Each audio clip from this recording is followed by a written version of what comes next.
Welcome to the live stream. We are here on YouTube. Welcome everyone to the live stream this morning. Hope you guys slept well.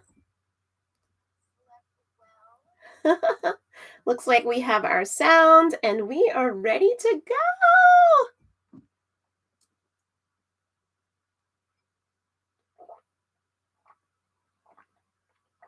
Remember, this is a live stream. You are welcome to chat along with me in the chat. I am watching the chat, and I hope that you guys feel comfortable with chatting along with me and are excited about planning your wedding.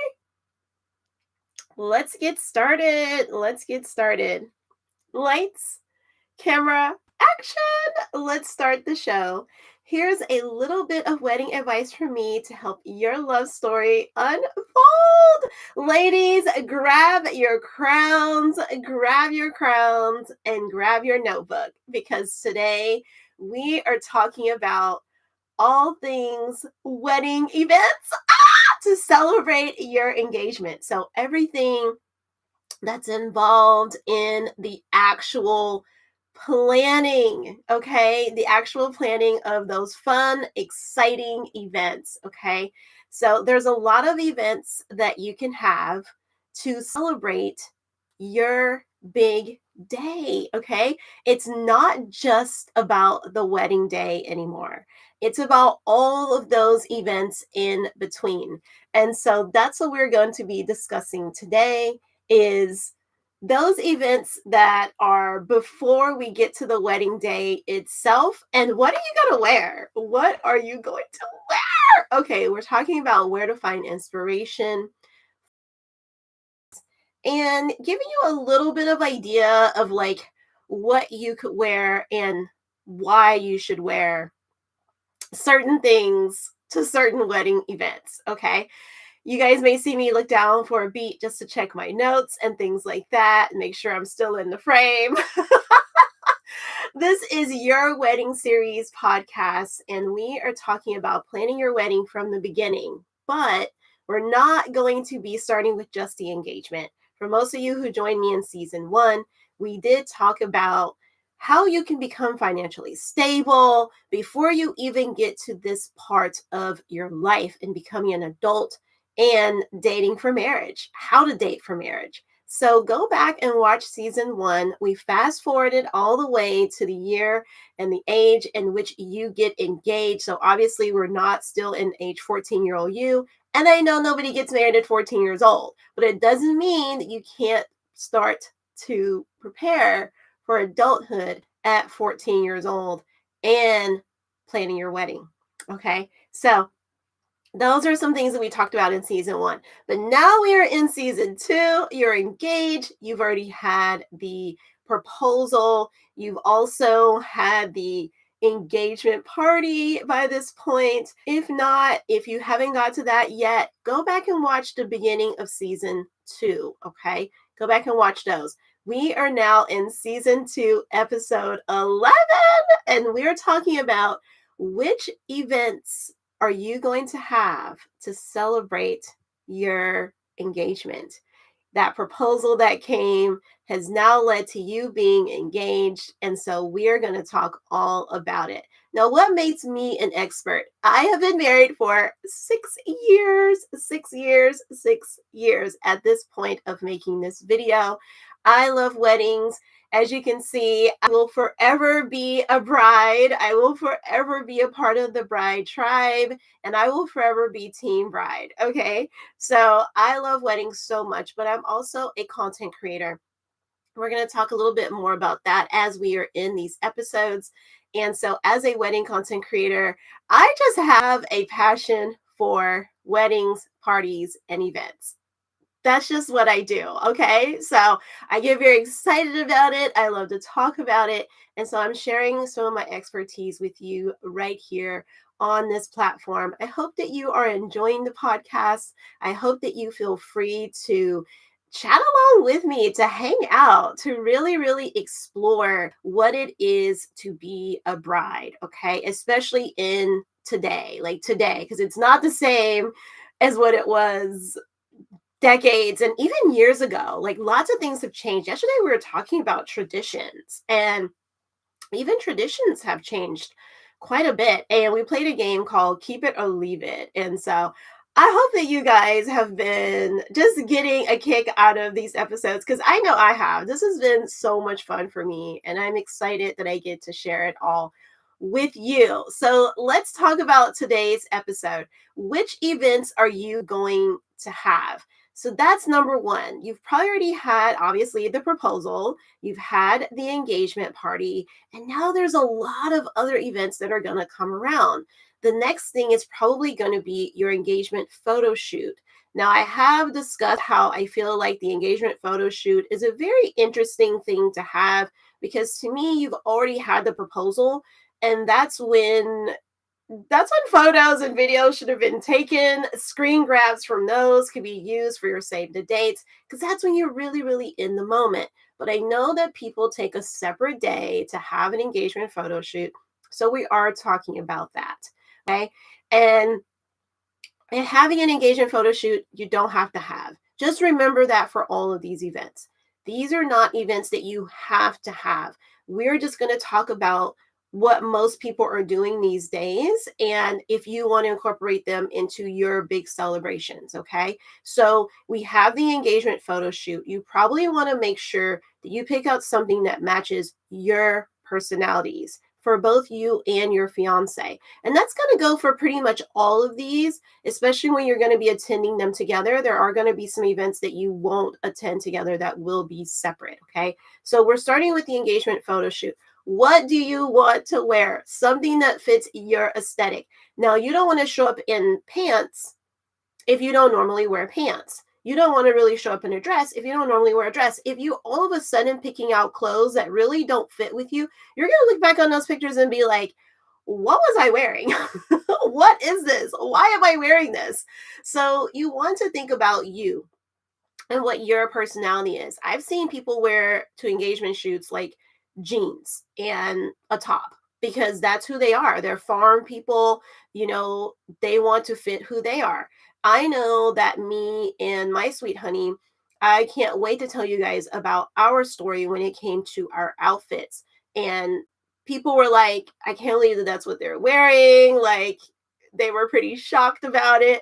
But that's who we are. And so we chose what fit who we are. So going back to look at our pictures, I'm like, this is great, because like this is what we wear, this is who we are. And so, like I said, we will be doing that story a little bit later on how we picked our outfits and found inspiration for our outfits. Okay. So you have your engagement photo shoot, and then you're probably going to have the bridesmaids proposal brunch. So you're probably going to propose to your bridesmaids and ask them, will you be my bridesmaids?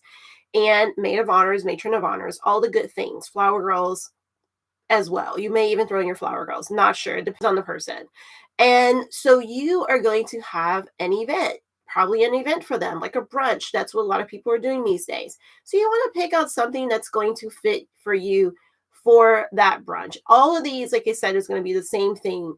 And then we're going to talk about where to find inspo for your style. Okay. For your style, because I feel like people are starting to all look the same.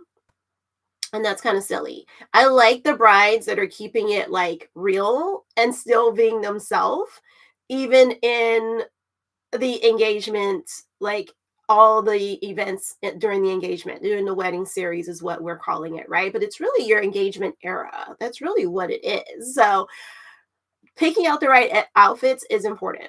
Next, after the bridesmaids proposal brunch, you're probably going to have a wedding day shopping.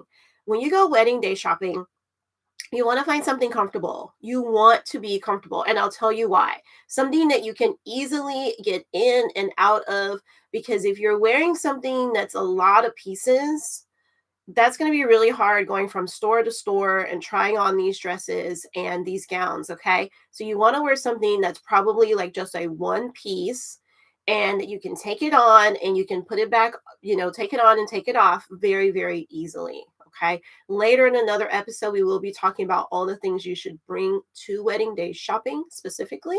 But right now we're just doing inspo for things to like wear when you go to these places. Okay. So the next thing that you want to do is that you want to think about, okay, what am I going to be wearing to be comfortable? Is it going to be winter? Is it going to be, think of the season as well, right? So you don't want to be showing up with something super, super thin. I mean, you could wear a coat, I guess, over it in the winter, but you guys get what I'm saying. Think about these things, take all of this into account, okay? And oh my gosh, there's an amazing, amazing tip that I'm going to give you guys at the end. Oh my gosh, I just have to make sure I don't forget, okay? That's why I'm looking down at my notes. I can't forget, I can't forget. So, now you've had the wedding day shopping. The next event that you're more than likely are going to have, and then maybe in different orders. You may not have these in the order that I'm saying. So far we've had the proposal, we've had the engagement party, we've had the engagement photo shoot, we've had the bridesmaids proposal, and we've had the wedding day shopping, wedding gown shopping, I should say, wedding gown shopping. All of these are your wedding events, okay? There's some smaller stuff in between, like cake tasting and venue shopping and going to go taste the food and things like that. Just be yourself. Just wear whatever you feel fits your aesthetic. But if you want to get all dolled up for those too, go right ahead. But we're discussing more of like the bigger events, okay? Like the big ones, right? The next one that you're more than likely going to have, can anybody guess? Can anybody guess? Okay, it's more than likely going to be your bachelorette party. Guys, I've had some thoughts on this because of my style, my personality. I think that the bachelorette party should be done away with. What? I know, I said it. I said it. And I was going to wait until another episode to talk about it, but just know the cat's out of the bag and we will talk about it another episode. I do think that the bachelorette party needs to go. I think that it's no, the bachelorette party needs to go. All right, but we'll talk about the why later. So if you are having a bachelorette party, thinking about, is it a weekend thing? Is it a one-day thing, one evening thing? And thinking about what your outfit is going to be or outfits are going to be for that. Like I said, at the end, we are going to talk about where to find inspo. And I also have this huge advice for your events themselves that I really want you guys to take away with you. So the next thing that you're going to have is going to be your bridal shower or your wedding shower. You may have both. So the bridal shower is more for the bride and all of her friends and her aunts and her, mom or mother, and her mother-in-law also will more than likely attend as well. Her grandmother-in-law will probably attend, like future. These are all future mother-in-law, future grandmother-in-law. They're not married yet. And so, future aunt-in-law, stuff like that. Just the ladies in your family as well as friends. You can invite coworkers, things like that. So it's usually for them for the bridal party. And then you have the wedding shower. The wedding shower is usually for both men and women. They both get to attend, they both get to celebrate again. I'm kind of having mixed feelings about the wedding shower as well, depending on like if you had an engagement party, then why would you also have a wedding shower? Just saying, just saying. You don't have to have all of these things. But I know a lot of people want all of them. They want to continue to celebrate. They're so excited. Not everybody was invited to the engagement party or to the proposal, and things like that. And so they want everybody there. And some people are just greedy. They just want as many gifts as they possibly can get. So they're like, yes, every party, every event that I can, they want to squeeze everything out of this before that big wedding day. By the time the wedding day comes, maybe people don't even have ideas on what to bring you anymore for your wedding gift. I don't know. Each gift is different. And we will talk a little bit about gifts in another episode as well. You guys stay tuned for the ride. Like, we're going to be talking about everything. And if there's questions that you have about events, wedding events that you want me to discuss, I'll add it. I'll add it to the schedule. I will add it to the schedule and we will talk about those as well. Okay. But let's not get off topic here. We're still talking about the outfits and the events that you will want to have, or maybe you've already decided you're going to have all of these. So the next one is going to be after the after the wedding shower, after the bridal shower, you're more than likely going to have a rehearsal and rehearsal dinner.